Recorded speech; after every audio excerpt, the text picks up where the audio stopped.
This is the 8-9 Combo.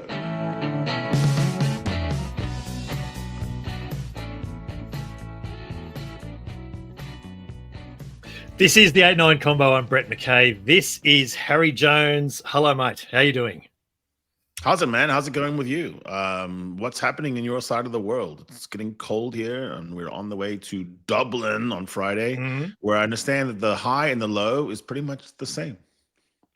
Yeah, it's warming up. It's warming up. Look, bare arms, short sleeves, watch mark coming along. Yeah, it's warming up finally. And I think summer is nearby, and I am actually genuinely excited about this. First Ashes test starts Friday. It's cricket season, mate. Yeah, it's the good stuff. No, it's really interesting because this is where the season sort of cross over. The last gasps of Test rugby are upon us, and then club will kick on again. I'll say this: no matter what people think about plans to have something, a big championship organization, we have the most confusing schedule of any sport. Yeah. It's just bizarre what we do. Like, things go on hiatus for a while, and they come back.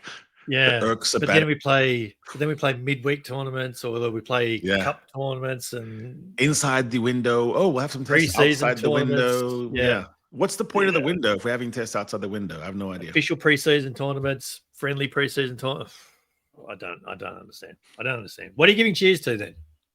Cheers is the fact that I'm going to Ireland, that the beautiful IRFU has granted me accreditation, and that the Boks, once again, it's been the first time in a long time with the underdogs. Underdogs because lost you 5 are times. Not. There is no way you are underdogs this week. Ireland, we are we've won 1, we've lost 4, we lost by 35, we lost by 3, by 5, and by 1. We won one of those by 7. Our average is 16 points against them. They have 23. They should win by a converted try, or they are just choking. And our last win in Dublin was in 2012. We are utter, lowly, bottom of the barrel, catfish-sucking underdogs. If we win, the whole world has changed. Let me then just declare absolute bullshit on that. Bullshit. Okay. That's just no. You are not letting underdog status back. No, you are not getting that. You are not getting that through. I give you cheers then to Ireland fullback Mac Hansen, who it was his first game in a long time against Australia on the weekend. Injury largely crewed his lines to his first time in the Ireland number 15 jersey, and he just brained it. He played so well on the weekend. He's made a real fist of this whole, hybrid wing fullback thing. And, he pops up in midfield, second hands. He's been doing that for a long, long time. But I feel like this was the first time at international level anyway that I've seen him play with the same genuine freedom that I first saw in him as a 16, 17-year-old kid running around in Canberra. Like, I looked at him in the weekend, I just go, oh, my God, I've seen him do this before. Takes an Australian to beat the Australians, mate. Are you saying that you unearthed this talent? Were you the scout that noticed Mac first? No. People were telling me about him long before I saw him. This sets up a really cool trivia question in about 30 years, right? Who's the Australian that scored a hat-trick against Australia? It's really cool. It just writes itself. At that point in time where he'd crossed for 3 tries, the Wallabies had conceded 5 tries in about 100 minutes of rugby. All of them are conceded by Australians. Wow! Because Louis Liner and Monty Ioane both scored for Italy the week before too. So you got to make it harder to leave Australia. This is the takeaway. We're building a great, big, beautiful wall, man. In the ocean. World Rugby's going to pay for it. Looking forward to another great rugby chat coming up. But first, mate, please, as always, tell the nice people why we want them to subscribe to the 8-9. Because it'll be better for you. You will go to bed and wake up feeling better about yourself, your self-interest, as enlightened as it may be.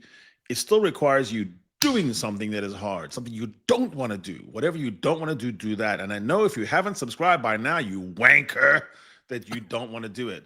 So take your hand off the gear stick and put it on somewhere here.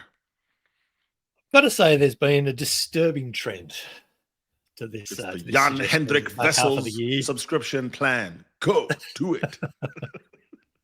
Fine.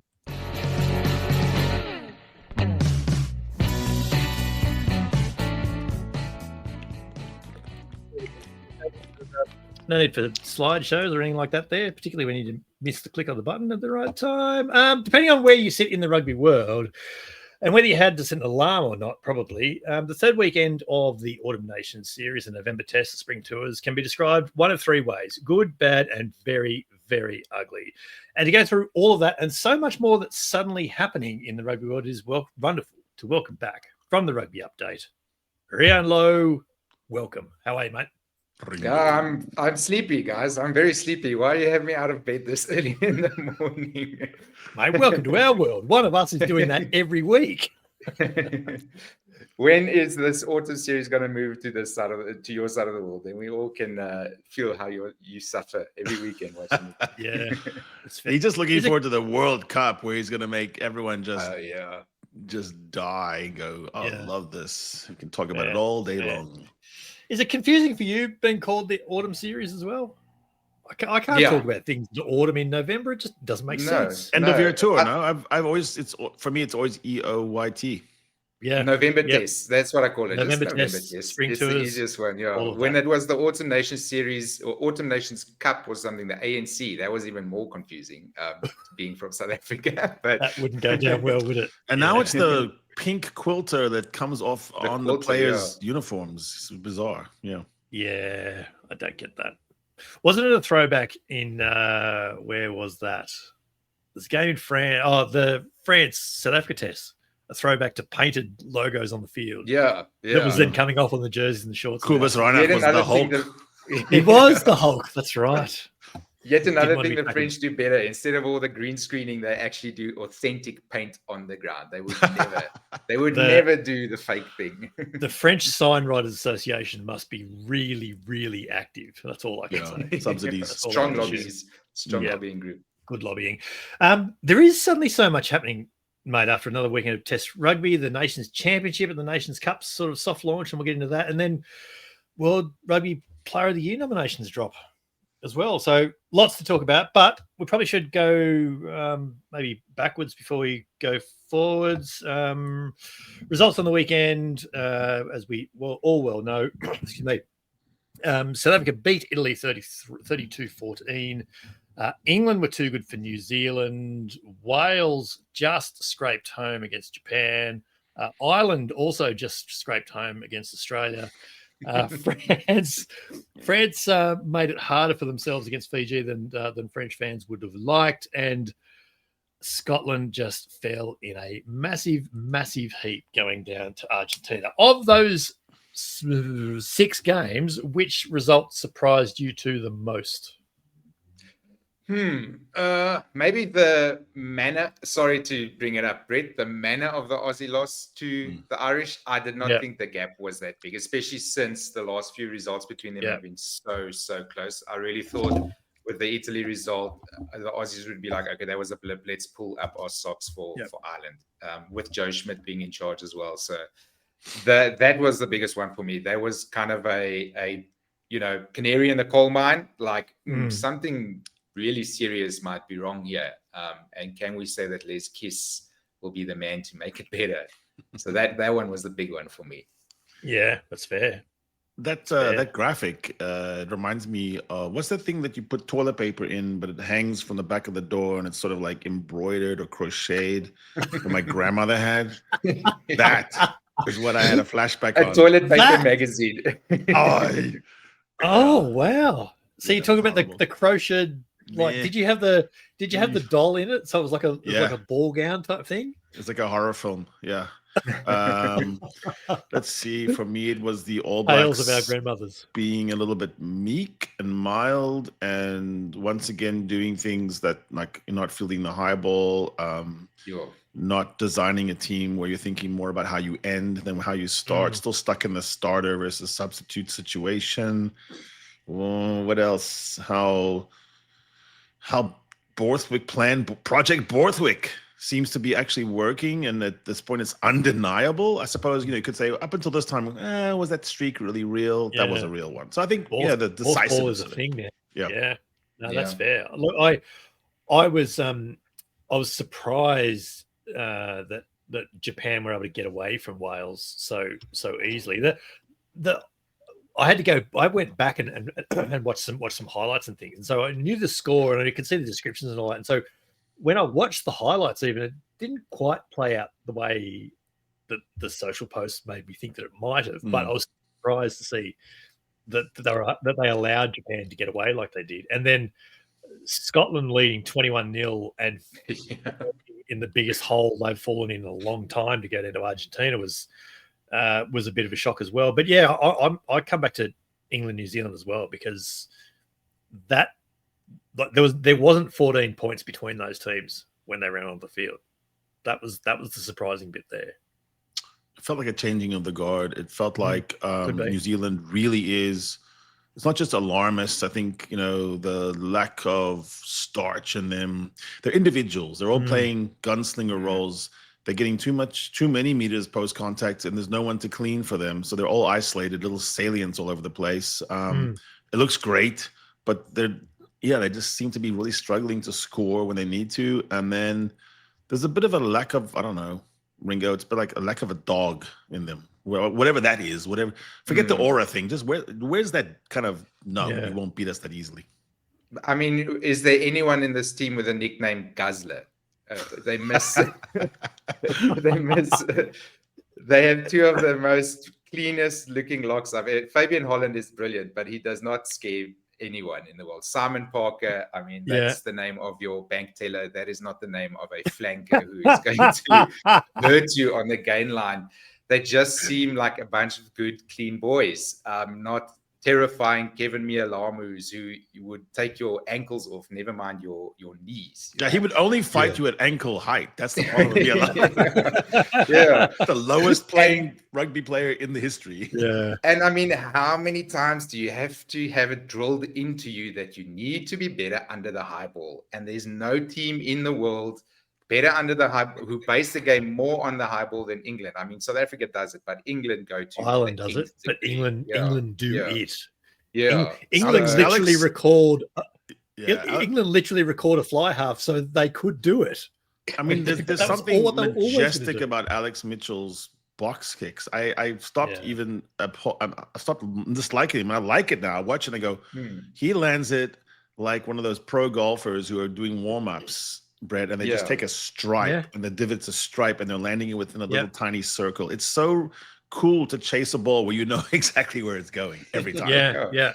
Since you mentioned to Charlie Morgan last week that chasers can count their steps to an Alex Mitchell kick. I watched it on the weekend. I was like, oh no, they really are. Yeah, it's like those high jumpers, Ringo, where they're in Olympics and they literally plot their course, and it's so cool when you can plan your steps and get up. Knows. Yeah, between every hurdle, there's 3 steps, next hurdle, 3 steps, next hurdle. They just know exactly. And there's always the guy behind who knows. Okay, Freeman is chasing this. Roebuck is chasing this. He will not catch it. He will tap it back to the left, and I will be on his left. Which means that they're probably even talking on the chase.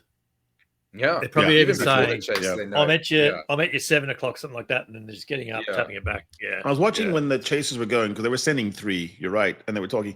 Then other guys were retreating, kind of off camera. You could see them running, sprinting back to supply that hole. So it just seemed like a very highly regimented assembly line. Yeah, like there was an assembly line of making cars over here, and over here there were people building bamboo boats or something. And it just felt like, where have you gone, New Zealand? Why are you so far behind the innovative curve? And then I thought, well, maybe Razor doesn't have any recognized, besides Jace Ryan, there's no really recognized assistant coaches. I think they should focus a lot more on that. They've still got the talent. My God, that's a talented group. But I don't feel like there's anyone ninabbering them up. And so they've taken it well in New Zealand. I mean they've the world has ended. When Martin Devlin is almost sounding like the rational one, because he's been going on about this for a while. They're taking well. There were talk about there was social media videos of clip shows and all that going, Scott Robinson and his team need to resign now. And they're like, mid-tour, yep, now. He cannot fix this. Go. Get out of here. Like, that is how they do it, right? You never get fired when you're All Blacks coach. You have to step aside. You make it to the but you make it to the next World Cup. You never get fired in mid. Yeah. I think to your point, really, Ringo, though, the English were scarier. They are scarier in the dark alley. And that's weird that's true. Why? Like, how can that be in the all white sort of saintly uniforms of the Templars? And then you have, I've never seen a more polite All Blacks team. Like, they are literally saying, if you want to beat us, maybe you can. Maybe we should beat them. Yeah. The chip on the shoulder is gone. I miss it. And now next year, we've got a very big tour coming this way next year, and we must not become complacent just because of this result. But let's not do what we did at Ellis Park. When I'm going the next test, I'm going with you. I'm going to be Mr. Dismal Doom. Like, this is never going to work. We have no choice. Do you remember last time we were so cocky? How are you two going to maintain this charade of underdoggedness until New Zealand arrives? By the daughter. We just go on history. We picked the sample size. 140 years. They're better than us. Yeah. They've won way more. I can't wait for the next 10 months of cherry picking. Between the World War I and World War II, they were really good. Yeah. Fair. So it does feel like there's been a bit of a change in the guard, doesn't it? Because Ireland, where are the? I've actually got a rankings. I've actually got a rankings chart here. So New Zealand are still in second. England are up to third. Ireland dropped to fourth. Yes, that was the change there. And then at the other end of the scale, Argentina's win over Scotland means that they're now locked into sixth spot. They can't be left off that.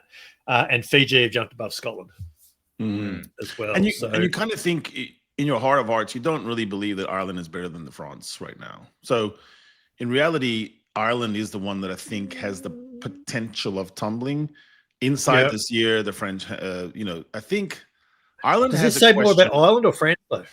So look at Ireland, you say, well, who is it? You have James Lowe, step slower. Jamison Gibson Park, step slower. Ty Furlong, step slower. You have the same old characters, but you have maybe Ryan Baird. So, who's new? Ryan Baird, Tommy O'Brien. It's not enough. Yeah. We should remember as well, in both previous World Cup cycles, the 23 cycle and the 19 cycle, a year or two out, we had Wales number one in the world. We had Ireland number one in the world. It's finally happened. The North has risen and everything is flipped around now. And then when that World Cup rolls around, rugby heritage comes to the fore and the South is just playing the semifinals again. So they must be. I do acknowledge England do look very good. France are good. Yep. The Irish will always be good with them playing in the Irk with South Africa. But there is a peaking at the right time thing. I want to keep that in the back of my mind. So I don't go all out, and say, no, it has changed. New Zealand and Australia are in the past and behind us. But there's time. There's time, I think, to fix things. Especially for New Zealand, I think. Well, the cool thing about Argentina, which was the floor of the rugby championship for ages, that floor has risen. You could argue now that they're one-on-one with Wallabies and sometimes goes ahead. There's no argument at all. So now the bottom of the World Rugby Championship is clearly above the bottom of the Six Nations, clearly. So Wales just languishing, Italy just okay. I think the big story is Argentina being good this early in that cycle with young players, not all old. They could be a really good point. Trouble in Australia in 2027. They could be trouble. That's a really good point. Yeah, which then is going to bring with it the expectation thing, because the default setting for Argentina in World Cups has just been, they're a good team, but they love traveling. They don't and then care next about thing travel. Well, that's because that's all they do is travel, and then suddenly you realize they literally don't care at all. Yeah. How have they made another semi-final? Yeah. It's a really good point. Yeah. It's a really good point. So what have we made of these tests so far? And it feels like this November series has been going on for well, a lot longer than November. And yes, I realise that the first tests were in October. I get that, but you get my point. You get my point. What do you think? For me, the South African goal of being good between World Cups, I think we are hitting that goal. I think I might sound smug or whatever, but the results are speaking for themselves, even in adversity with weird and not weird red cards and all kinds of funny lawyer stuff in the background. Harry, you would know well. You would know a thing or two about funny lawyers. We are hitting our goal of being good between World Cups. I can't remember a time between World Cups where we have been this dominant, which is very nice, and long may it continue. I am going to enjoy it as much as I can. New Zealand they are not showing what they are building. They might be saying they're building, but we cannot see it yet. Australia oh my goodness, please, there's a fire. We need to put it out. I'm very worried about Australia. Maybe they're just very tired. I don't know. Because of the Lions, I don't think there's been a team through more God, I hope that's all it is, mate. Season than Australia's. And then the North, there's changing of the guard happening. We are seeing, I think, a new Six Nations champion announcing themselves, one that has been mid-table for a while, that might be climbing a little bit there in white. And then Ireland and France are kind of just hanging on with their previous generation, but they really need to start getting a gear on with new guys. Yeah, and the thing about that is that France have been running with, I wouldn't say deliberate, but it's a sizable playing squad. And they've been doing that for a few years. It's not quite as deliberate and as concerted as what South Africa are doing, but the size, I think, comparison is similar. I don't think Ireland have that. So if they had a couple of big injuries in the next 12 months and had to bring in new players, because they have to. But they have the players. That's the thing. They're just not using them. They have Gavin Coons. They have all these guys they could use. They just give them tests. The Ulstermen, so yes, Timony gets on there, but there's a lot of Stockdale at fullback. I was hoping to see that. It'd be more exciting than Mac Hansen. I do think Mac Hansen's actually just a wing, not a fullback. I think, there is stuff there. Farrell really trusts people and sticks with them, for the most part. And I think also that's probably one of his strengths. For me, the big thing I've taken away so far is more of a meta narrative, which is this idea that a team really far down could come back, which I thought was more of a blip or an outlier. Fuck my life, Ringo and I were dying at Ellis Park. It turns out that's actually a trend. And so being 21-0 up doesn't mean anything anymore. They can hold you back in the matter of 3 different attack sets. That's been happening a lot, enough where I go, maybe that's the whole design of speed up play, ball and play.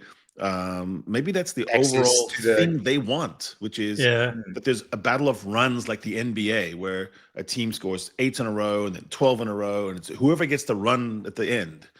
And that's more exciting than saying, if you're up 21-0, go turn off the TV. Doesn't matter. Yeah.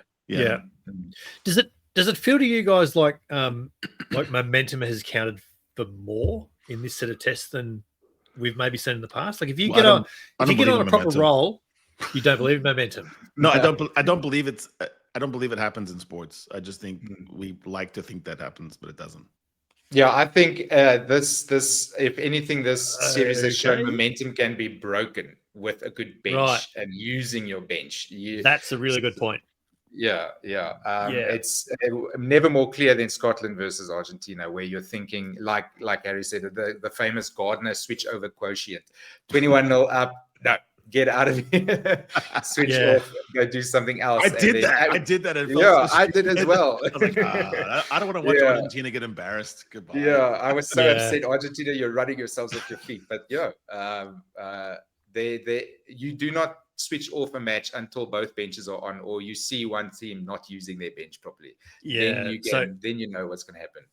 So I've sort of made a point of this in my my Rugby Pass column this week about bench use, and I've made the point that South Africa have been doing it for a while, France have been doing it for a while now as well. England famously in this last month or so have been hitting bulk 4 and 5 forwards at a time around about 50-55 minutes and getting huge benefit from it.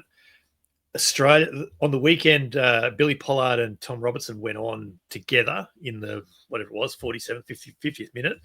That was the first time in the last month that 2 Australian forwards had gone on together, not just tight forwards, forwards of any description. And so the point being that all these other teams are getting definite impact and are finishing really, really strongly, and Australia just keeps going, you go on, and they're just getting absorbed into the game and getting nothing from the back end and being comprehensively outscored as a result.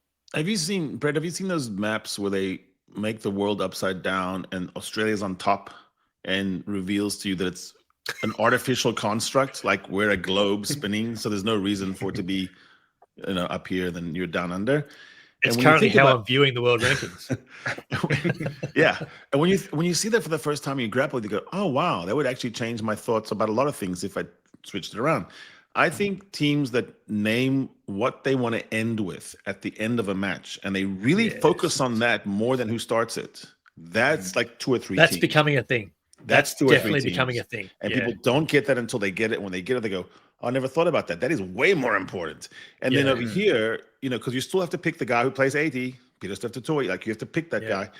And then over here, you have Scotland not even using their bench. Scotland have a 5-3 bench on the weekend. They don't use a prop and 2 outside backs. I mean, wow. It is.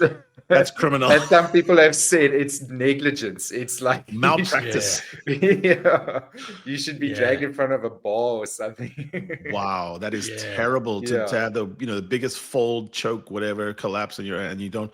And by the way, our reinforcements, the cavalry that were behind the hill, they were just having tea and crumpets. Yeah, and that is coaching. That is coaching. That is not on players. That is not how well they've been motivated. That is a coach not doing something. When we were down Franco Morster on the weekend, our scrum was going backwards against Italy. They were destroying our rucks. You could see I couldn't keep up. Then Andre Esterhuizen was on, and then this guy was on, but then he came off, and then Nortje was on, and then they switched this guy. You could see the coaches were doing anything they could to change what's happening. They didn't care. Throw everything. Do something. We need to change what's happening in this picture. Argentina as well, 21-0 down. Okay, just put everyone on. Forget every plan we had. We need to change the momentum of this game. And it feels like some teams, they had a plan. I think, who was it that was so predictable in that? Heineke Meyer at the end of his reign.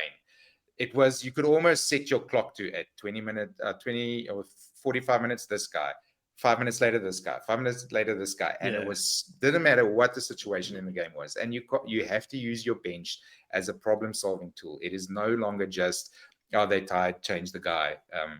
You have to use it like a tool, which only a few coaches do that now. Yeah, absolutely. And they're the teams that are going forward at the moment. There's no question about that.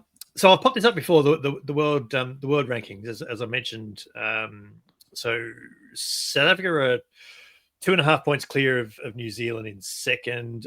England have jumped up to third, and they're a bit over a full point clear of Ireland in fourth, who in turn are a point clear of France in fifth.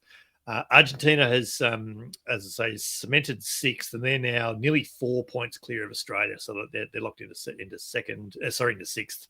Australia seventh. Fiji jumped ahead of Scotland, so Fiji's now only 0.6 basically of a ranking point behind Australia this weekend.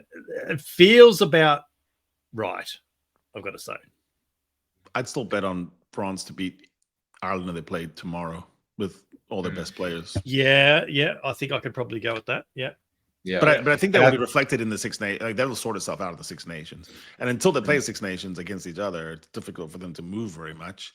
Yeah, true. I suppose if Ireland beats the Box, how does that work? You get less points if you're at home, right? But yes, correct. They would climb even more. They would get a boost, but not as much because they're at home. Yeah. But I think the world rankings, not as a snapshot, but over the course of say 6-7 weeks, if you watch it, it's been sorted out. It's pretty damn close. Yeah. Yeah. No, that seems fair. It used to be wildly inconsistent and had too much baked into the 3-year moving average. Now they've actually adjusted that aboard. Yeah. I think most people are going to go, yeah, I don't like it, but I'm Scottish. But I that's, think it's that's where we weighting are. recent results This more. new, this new methodology of home or away, recent wins, recent losses, and all that. I think generally speaking, that is getting the right results. I think that is working right.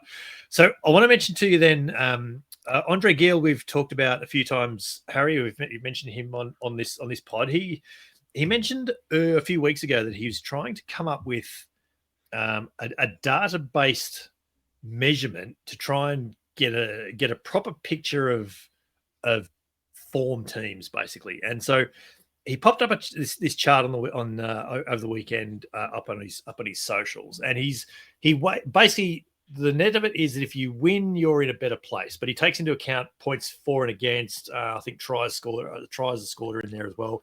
And so by his methodology, Argentina are currently the form team in international rugby, followed by South Africa, followed by England, New Zealand are fourth. Scotland are eighth, Italy are sixth, Scotland are eighth, Australia 10th, Japan 12th, just to flick our way through that. It's a Capitan Gil with the index. Yeah. You know what? That's more like it's an interesting methodology because it feels about right. It's a heat index. It's Yes. It doesn't have anything to do with everyone's top ceilings are in play. What happens? It's much more of a horse wreck. You're looking at you're betting on the fillies at the horse races, and you're like, 5 starts in a row. Been at the and he doesn't for a minute suggest that it's foolproof and it's a very small sample size as well, but it kind of feels like it's about right on current form. So it'll be interesting to see whether he keeps that on through the Six Nations and how that might change. I like a world the bigger the sample size, the better.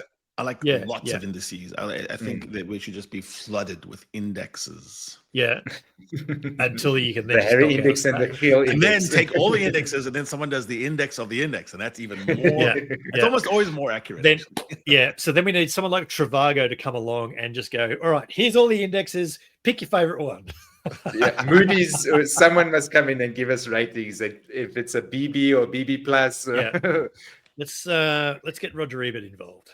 Let's see where we're going to take this. So what do we think then this weekend? Very, very briefly, what have we got this week? This is the most complicated graphic there ever is. We're down to the second from the last group of games there this weekend. It's too like an electoral ballot. I keep using that graphic because it's just ridiculous. That's like Coachella lineup. It looks like the bands at Glastonbury or something. That's a good one too. If you're posting a fixture good and stoner you're running to 5 separate sections, that's too much. So this weekend we've got Georgia, Japan in Tbilisi starts things. Wales, New Zealand in Cardiff. Ireland, South Africa in Dublin. France, Australia in Paris. Italy, Chile in Genoa. Scotland, Tonga in Edinburgh on Sunday. England, Argentina in London. Yes. Good game. Yeah. There's a couple of England, Argentina, and South Africa, Ireland. That's it. Yep. It's nice because it's really only 2 matches and maybe a potential other one, which is your guys. I can see your guys doing something ridiculously weird. Like either losing by 85 or there's some riding on Japan, Georgia as well, because Japan, if they win that, I think they can go into 12th, which does that pot thing that everyone's so worried about for the draw. I think you might be right. I'd watch that just for the scenes of Tbilisi. I want to see. I want to see that. I want to see what that looks like. Yeah. Interestingly, that's actually not part of the Autumn Nation series. Why? Because it's not. They're not. What the fuck is wrong with us? This is so ridiculous. Six Nations Rugby Inc. Somebody should do a Nations Championship or something. Yeah, if they dare involve Georgia in this, they would have to acknowledge they exist for the Six Nations. Exactly. There you go. Yeah. You have these weird little situations like, like New Zealand, Ireland, New Zealand, and Chicago wasn't part of this series because they organized it outside the remit, and therefore that's true. It didn't feel like it was part of anything. No, it was a weird thing. Yeah, well, maybe that explains it all. So Ireland, South Africa, England, Argentina. We're looking forward to. Yes, very much. I cannot wait. Rusty's Both of those. first game as coach in Dublin. Rusty has never been the coach in Dublin, so he does not have a Is that losing right? record there. Yeah. Yeah, no, he was not coached last time we were there. It was Jock Nienaber was the great failure, and now he's moved over to the Irish. So And he was banned at the time, I think. Yeah. So, Ah, couldn't even be in the yes. stadium. Yeah. So this is The Rusty's whole, first shot at the Irish. It was Yeah, a okay. weird test too. It was one line break by Ireland, but 2 tries, which is, go figure. And the way the line break happened was bizarre. It was one of the strangest, and we had no kickers. So like we would turn down a kick in front of the poles. South Africa had no kickers. No recognized Yeah. goal kicker. Yeah, I was like, When- hey, No. Justin Colby, can you kick? Yeah, maybe. Yeah. I think Faf kicked. I think Yeah, everyone got a chance in that. And David everyone Phillipson missed. was our goal kicker for a while. It was a Wow. weird year. That was the year we lost to Wales in Bloemfontein, the test that should be refunded. So we were really experimenting. We were not to blame. Ringo and I were not there. That time? Just wanna Yeah. be That very time clear. wasn't on you. Yeah. Okay. We've only Yeah, had one loss together. That's it. Righto. Yeah. If there's an upset this weekend, where is it? Argentina. Paris or Argentina? Yeah, probably I Argentina. can see Argentina doing Paris something or Argentina. funky. Right when the English Paris or got London. so in love with themselves, and they were the Palm squad and Pillock, whatever. And I can see the Pumas just being too cool. I can see Felipe Contepomi sitting up there, and he's going, "Oh, okay, they're sending on 4. Let's send 6. Yeah. Are they the Let's coolest? put 6 team? on." Are the Pumas? They are are. Is Argentina like Best the coolest, dressed. best looking? Best dressed, definitely the best handsomest. dancers. Look like they very don't give a cute. shit. Yeah. Yeah, Yeah. They have good Right. hair code. in the middle of matches Yeah. that never gets matted with blood. What's the deal there? I true. think Pablo Matera looks like a bit of a nightmare, but the rest of them. But unfortunately, we do have the Argentine thing of if you do a good job, you go on the lash for a whole week and you have a hangover in the next game, and they always. they always Well, have a see, bad- that's my thing about true. Argentina is if they happen to beat England this week, they will be rapidly on the phone to Ireland saying, "We need to play next weekend because we're on a Grand Slam run." Yeah. But they're also always fighting the Malvinas War, whatever it's called. Again, they have that going for them, so they always get up for it. There's plenty of RGs in London, so that'll be Is that- cool. Yeah. Is there going to be an undercurrent of the Falklands this weekend? They should play it up. They should Can I play say- it up. Can you? I would can love you it even if say it that? I'm not sure. It just made I it need to take really that out in post? uncomfortable. Yeah. I have no And idea. now, before the anthems, we have the survivors of the Falkland Island War. They come on there like with one leg. Oh, Jesus. I am ignorant. No. If Harry No. has done something incredibly terrible, I am ignorant. Yeah, no. They couldn't do that, No, though, it because was they would long have to- ago. I'm just saying that there's a passion between Argentina and England that I could see they would get out of the beer and get back into the Yeah. training. Yeah. They couldn't Yeah. do that, though, because that would mean they'd have to involve the royal, formerly known as Prince Andrew. Yeah, no. Oh. Yeah. Got a real dark there. Let's move along. Wow. Let's- Brett goes let's move darker along. than it's ever Oh. gone on this before. We've really gone into weird places this time around. World Rugby Player of the Year nominations were up. They came out Tuesday in the UK. The breakthrough player of the years was these guys: Fabian Holland, Ethan Hooker, Henry Pollock, Joseph Fukuso Suali'i. I have a question. Who's winning? Do that? you have to become a test player in the year, or could you have been one the year before? I presume so. It's like a rookie I thing think- or not? I think essentially. it comes from. I think the cutoff for it starts in last year's November. test. Yes, that's right. Yeah. So That's that's what not league taking is runs okay. like November test November into to account. October. Yeah, that's right. Yeah, something like that. So I so- I feel like look, it's great recognition for Suali'i, but I feel like he's running 4th out of that lot. Yeah. it's going to be margin. Pollock. And I feel like Pollock's going to win it by a margin too. Yeah, and I don't mind it. Even if he's played 115 minutes, mostly off the bench, the guy is a fun watch. If he's on the bench, I'm tuning in. I want to see what he does. So, He makes an impact. he makes an impact on games. That's also on the you've got to award give him. ceremony. He'd be more fun. Like if he does get it, he'll stand on his hands or something, or pull down his pants. Yeah. Or And I mean, or to make he'll allow the Lions a questionable haircut 2 days beforehand. And to make the Lions, you know, as a kid that young, to be the Lions bolter, that must count for something, you know. That's and that's fair. like 12 months ago, 15 months ago, he was playing an under 20s world championship. Yeah, he does have a, you know, with all of his failings and things people don't like, he has a knack of changing a game he comes into. You absolutely, you cannot take your eyes off the guy because he's everywhere. Absolutely. That kick through of the drop ball against New Zealand to seal the game. I mean, that is why he's there, and he did. And I always believed he would get it. I knew he would get the second touch. I just knew. He wants it bad. I don't think he's ever got a bad bounce of the ball. Ever.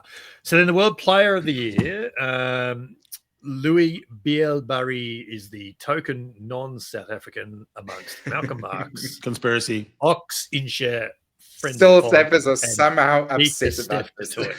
Well, that's the question I was going to ask you.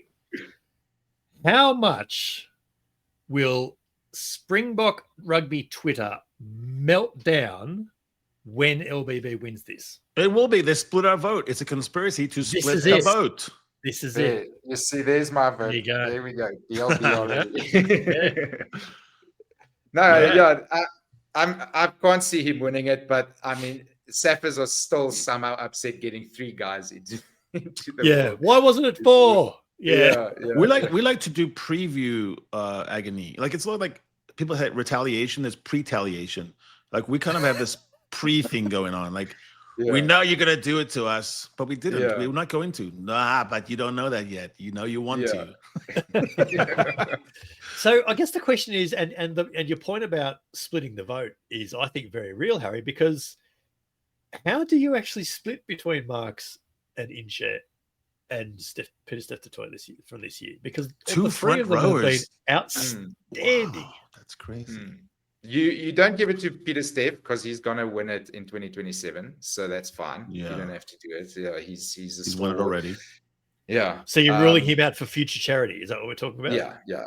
Okay. And then BLBRE got carded against South Africa, so he's out. So yeah. It's between Marx and Ox versus Marx. And Ox has been on this podcast. Winner. Yeah. That's got to count. It's got to count against Malcolm Marx. I'm sorry. Like it has to be a prop. Brett Robinson's been on this podcast. He's so lovable, Ox. I think he might get it from the lovability index. The teddy bear. He's cherubic. Marx looks like an action figure, like a cartoon, G.I. Joe killer. You know, he's got that jut jaw, and he just looks like everything is. Ox is just such a great poster child for the sport. Give it to Ox. I would give it to Ox. Okay. I think this is the he should have had it last year, the Leonardo DiCaprio Oscar thing, you know. Sorry, we messed up last year. That's it. It's the Leo Award. Yeah. We're really sorry. We really meant to give it to you last year. All the props year. We haven't awarded it to. Should have Mike Furlong should have been up there. I love that. For all the props. And then Ox comes on and he sings a song for all the props. He would do it. He will do anything. Okay, so we've awarded it to Ox. We got it. I think so. I think Ox is our is the presumptive favorite. I want that because I can then post my video of me scrumming against Ox forever. You scrummed against the best player in the world. Yeah, look, we've taken the friend of the pod thing loosely at times, but if we get a World Rugby Player of the Year, holy moly, we're going to be unbearable. I mean, the clips will show. Yeah. Absolutely. Then the other thing to talk about from this week is the soft launch of the World Rugby Nations Championship, which and the Nations Cup with it as well. I like that graphic. That graphic's the cool. Top. That is a good graphic. Yeah, I'll give them that. So it's the top 12 teams in the world. So 6 nations plus the Sanzar teams, plus Fiji and Japan, which should be in the Rugby Championship anyway. And then teams 13 to 24 who are now locked in for Rugby World Cup 2027 will play in the Nations Cup tournament. And little tidbit that some people noticed in the launch, in the Little Nations Cup video, there was a shot of a Tongan team performing their Sipitao, I want to say. I have no idea. And it was the Tongan Rugby League team. Oh, snap. AI. You're using AI to make your clips, and that's what happens. And you're not looking at the. So let's when, talk about all when the you things when you apply for a content creation job at World Rugby, and it says knowledge and liking of rugby would be desirable. That's why we insist on this type of thing, people. But so what do we make of this? I think it means that obviously we don't have an Autumn Nation series, and things aren't just organized ad hoc now in July and November. There's actually a bit of meaning to this. The first 3 rounds played in July, rounds 4, 5, 6 in November, and then a finals weekend to finish things in London next weekend as well. And so it means that we have a bit of jeopardy about things. It actually means that they've lengthened. That is a very flat opinion of it. For our podcast listeners, Harry has just held up, whilst I had that graphic up, Harry has just come back from the graphic, and Harry is holding up a pencil drawing of him from Mrs. Jones, I believe. Art by the My missus. wife's an art teacher, Harry. She could help you. My wife's an art teacher. You need to get good. into It was good. It was good. Let's So talk about all the things we like about it, first of all. Maybe. Well, so I like that they've lengthened the window in November, so it'll now go out to 4 weeks. Yeah. So that's good. I like that. I like that Please, broadcast lead off. partners have a block of tests to get around, and it probably makes it much better to negotiate around. And I like the Ryder Cup finish where you have, 1 versus 1, 2 versus 2, all the way down. Yeah. I've not thought about it like that, but that's Like it's still something to play for, because you got, the worst against the worst, which is still cool, Yeah. I also enjoy the fact that there's always like the 3 teams coming south or the 4 teams coming south, and there's always one of those series that no one cares about. Italy came to South Africa this year, no one cared about it. Yeah. But the France and New Zealand thing and the Lions tour was huge. Or when Ireland came to South Africa, I don't know, Scotland were in Argentina, no one cared about that. So now every country has games that matters, which is nice. Yeah. And I think I'll extend on that. I think that because it is only 6 rounds, and because you can't really afford to, we won't worry about the first 3 games, we'll come good at the back. You need to win probably 2 of the first 3, which means you can't be sending B and C teams south in July. That's a good point. It feels like if you had 1 loss, then from that point on, it's all knockouts for you. It becomes a knockout thing, which is cool. Yeah. Probably. So, look, I think the fact that there is meaning and jeopardy around all those tests, particularly in July, I think is a huge, huge bonus now. So, and if it means there'll be flow-on benefits, if it means that, it is a block broadcast thing that's done across the whole series, Harry, and it actually means that the Southern Hemisphere, or the 6 Southern Hemisphere teams, including Japan, get a bit of benefit from that, because, the stronger economies are in the north. That's obviously not a bad thing down in our part of the world. So Fiji doesn't play in Fiji, but that they like that because they get more money. But I'd like at some point for them to start playing games in Fiji, because their home ground advantage would be enormous. Yes, but apparently it costs them a lot of money. They lose a lot of money every time they play a test is the issue. To bring it up to whatever standards you have to. Yeah. Now,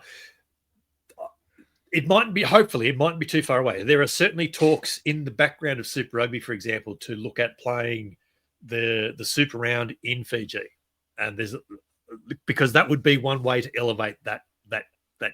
I like watching it. It's super cool. I'm just thinking that there's something wrong with the money that Fiji actually voluntarily wants to play. Yes, no, I understand what you're saying. I understand what you're saying. So if they can get their infrastructure right, and it's from a broadcast point of view and all that sort of stuff.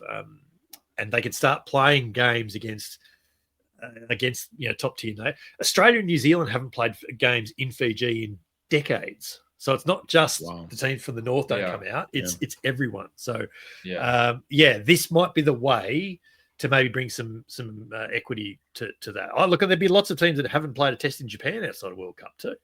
What do we not like about this thing? The caveats, like we are mentioning now.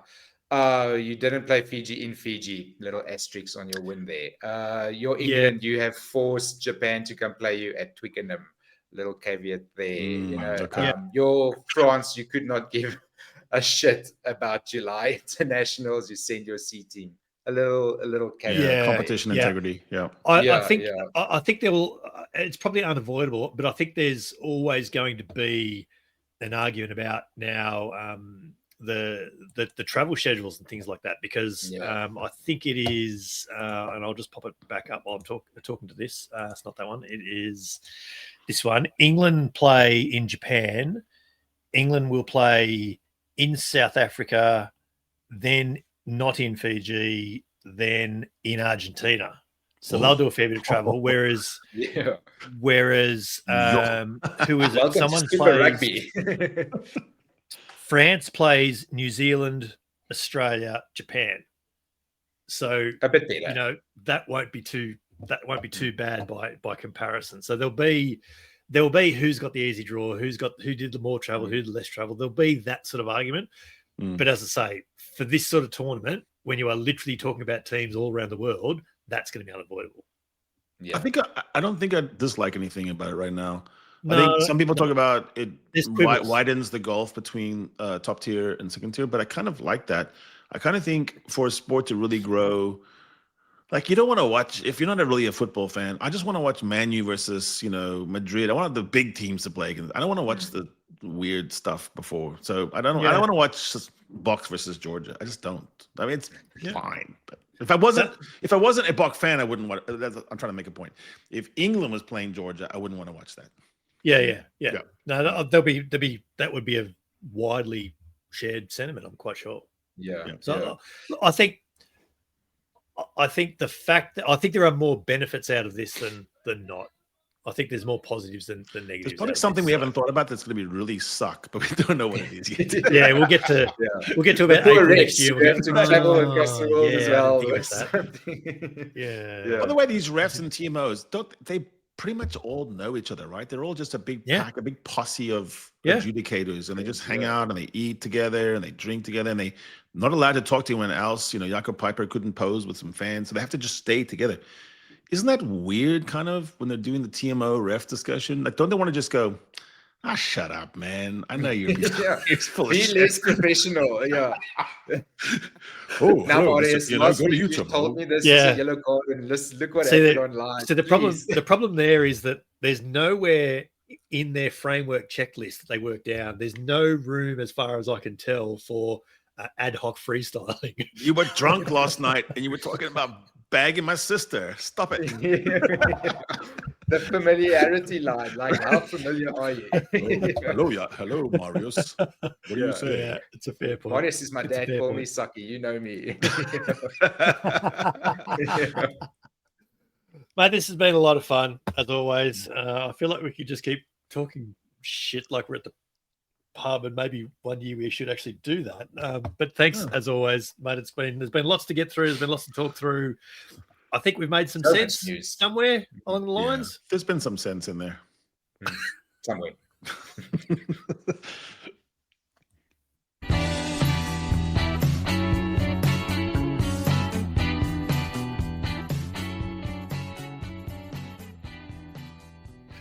This is the 8-9 combo with Brett McKay and Harry Jones. Fantastic to have Riaan Louw on again, mate. It always is. It was